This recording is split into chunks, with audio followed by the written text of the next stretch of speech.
ఎంత 30 మంది ఎంపీలు అందరూ కలిపి ఎందుకు మీరు ప్రైవేట్ గనులు మీరు తీసుకురావట్లా? జిందాల్ స్టీల్ ప్లాంట్కే ప్రైవేట్ మైన్స్ ఉన్నాయే, మీరు ఎందుకు తీసుకురాలేకపోయారు? గనులు ఎందుకు ఇవ్వలేకపోయారు?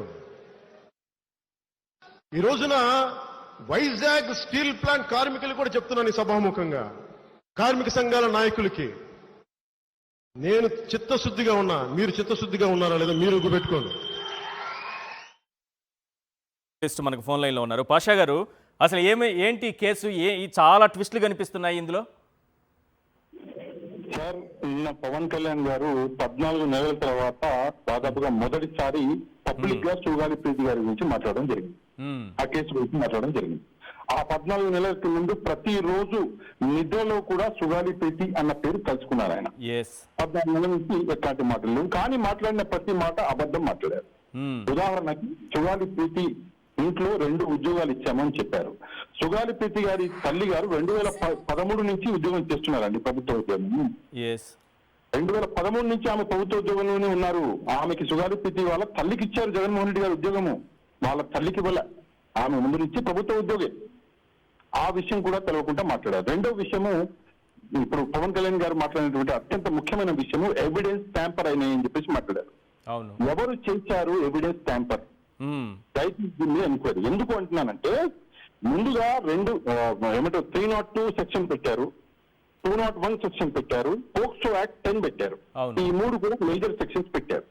కానీ దాని తర్వాత ఈ 3 సెక్షన్స్ కూడా పక్కన పెట్టేసి కేవలం ఒక చిన్న సెక్షన్ 306 పెట్టారు. ఏంటది? Abetment of suicide.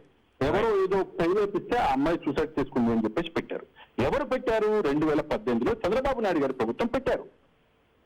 2017లో ఈ సంఘటన జరిగితే 18లో చంద్రబాబు నాయుడు గారు పెట్టినటువంటి ఈ ముందుగా పెట్టినటువంటి అన్ని సెక్షన్లను తీసేసి వీళ్ళు పెట్టినటువంటి నామినల్ సెక్షన్ అది. అంటే ద్రోహం చేసింది ఎవరు? ఒక్కసారి పవన్ కళ్యాణ్ గారు సమాధానం చెప్పాలి. నెక్స్ట్ ఒక విషయం చెప్తాను. ఈ రోజు పవన్ కళ్యాణ్ గారు ఒక మాట అన్నారు. ఏమన్నారంటే, నేను మాట్లాడలేను, మీరు మాట్లాడండి. అంటే సుగాలి ప్రీతి గారి తల్లి చేస్తున్నటువంటి పోరాటం ప్రజల్లోకి వెళ్తుంది, పేరు చెడిపోతుంది, ఉప ముఖ్యమంత్రి పేరు చెడిపోతుంది అన్న ఒక భయంతో మీరు కౌంటర్ ఇవ్వండి అని వాళ్ళకి చెప్తున్నారు. ఎవిడెన్స్ ట్యాంపరింగ్ జరిగినా కూడా ఆ రోజుల్లోనే జరిగింది. చాలా మంచి వ్యాలిడ్ పాయింట్ చెప్పారు సార్. థ్యాంక్ యూ అండి పాషా గారు. ప్లీజ్. ఒకటి మాత్రం నేను చెప్పగలను సార్. ఇందులో మా గురుగారు చెప్తూ ఏ ట్రూ లీడర్ ఫైట్స్ అన్న దగ్గర, true leader always fights for a cause. But ఇక్కడ కాజ్ ఉండి కూడా ఫైట్ చేయట్లేదంటే don't consider him is a true leader. రెండోది, ఆయన సినిమాలో డైలాగ్ ఉంటుంది, బ్రహ్మానందం గడికి చెప్తాడు ఆయన వెరువేదం చేసి, నువ్వు దేంతో మొదలయ్యో దాంతోనే అంతమైపోతాను. ఈయన కూడా రాజకీయం సొగాలి ప్రీతితోనే మొదలెట్టాడు, సొగాలి ప్రీతితోనే కంక్లూడ్ అవుతారు గ్యారంటీగా. అంతేనా? చూసుకోండి కావాలంటే. ఎందుకంటే ఆడపిల్ల ఉసురు ఏముంది సార్, ముందు ఊగిపోయినట్టే మళ్ళీ వేరే ఇష్యూలు తీసుకొచ్చి ఇప్పుడు బొక్క పెట్టారు అక్కడ రుషికొండ భవనాలకి. ఒక పక్క లెక్కర్ కేసు ఎత్తిపోతల పథకం స్టార్ట్ అయింది, ఇంకో పక్క వైజాగ్ స్టీల్ ప్లాంటర్లు పొరపాటున కాన్వాయిలా దాటుకుని వెళ్ళారు అనుకోండి, అదృష్టానికి ఎయిర్పోర్ట్ దాటిన తర్వాత ఉంది అది. ఎయిర్పోర్ట్ ముందుంటే తెలిసింది సినిమా ఎలా ఉందో. ఎందుకంటే పౌరుషాలు, స్టీల్ ప్లాంట్ యొక్క ఆవశ్యకత, ఇందాక లేదా ఒక ప్రవచనం చెప్పాడు కదా, ప్రైవేట్ గన్లు బీఎఫ్ఆర్కి రిఫర్ చేసినప్పుడు, నేను దాని ఆడిటర్ని గర్వంగా చెప్తున్నాను, బీఎఫ్ఆర్కి రిఫర్ చేసినప్పుడు కూడా ఇదే చంద్రబాబు నాయుడు డెలిగేషన్ తీసుకెళ్తే వాజ్పేయి ఇంత గడ్డెట్టి చెప్పాడు దీనికి గనులు లేవని.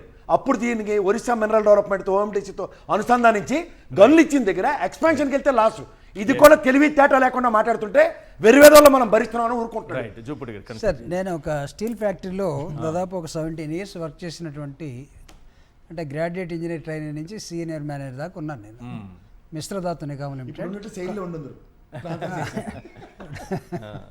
అంటే ఇందాక పవన్ కళ్యాణ్ గారు మన ఈ పిఎస్పి మీద మాట్లాడుతూ అసలు కార్మికులు ఈ విశాఖ స్టీల్ ప్లాంట్ పెట్టేటప్పుడు చేసిన త్యాగాలని గుర్తుపెట్టుకోకుండా మాట్లాడుతున్నారు అన్నాడు. అంటే చాలామందిని అట్టు చేసాడు అమ్మ దాంతో. అక్కడ త్యాగాలు ఎవరై? విశాఖ స్టీల్ ప్లాంట్ ఊరకు రాలా. నేను ఒక మెకానికల్ ఇంజనీర్గా నేను చెప్తున్నాను, it is not totally geographically not located that place. ఒక ఇండస్ట్రీకి, స్టీల్ ఇండస్ట్రీకి పనికొచ్చే ప్లేస్ కాదు అది. చాలామంది నాతో డిస్ప్యూట్ చేయొచ్చాము, but I can argue with those people. ఎందుకు దీనికి ఇప్పుడు కూడా క్యాప్టివ్ మైండ్స్ లేవు? ఇది పెద్ద స్టోరీ. మనకు ఒక ఇండస్ట్రీ ఇవ్వాలి కాబట్టి ఇచ్చారు. ఇచ్చిన తర్వాత దీనికి ఏమేమి ఇవ్వాలో దాని దగ్గర ప్రతిదీ ఫెయిల్ అవుతూ ఉన్నారు. బట్ స్టిల్ చార్టెడ్ అకౌంటెంట్ ఇక్కడే ఉన్నాడు నా పక్కన. Somebody can go to the as a team.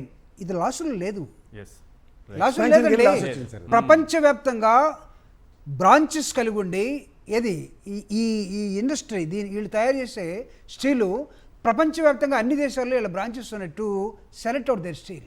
లాస్ట్లో లేదండి. Right. అయితే ఈరోజు ఇతను ఏం మాట్లాడుతుంది తెలుసా, దీని మీద నేను ఢిల్లీ వెళ్తే ఢిల్లీ పెద్దల దగ్గర నేను మాట్లాడాను.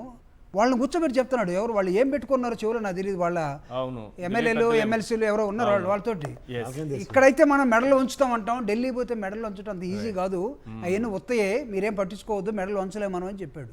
రెండవది, మన ఉపన్యాసం అంతా వాళ్ళు ఎన్నరూ మన పవర్ పాయింట్ ప్రజెంటేషన్ ఇస్తామంటే వాళ్ళు ఏమంటారంటే we look into it అంటారట.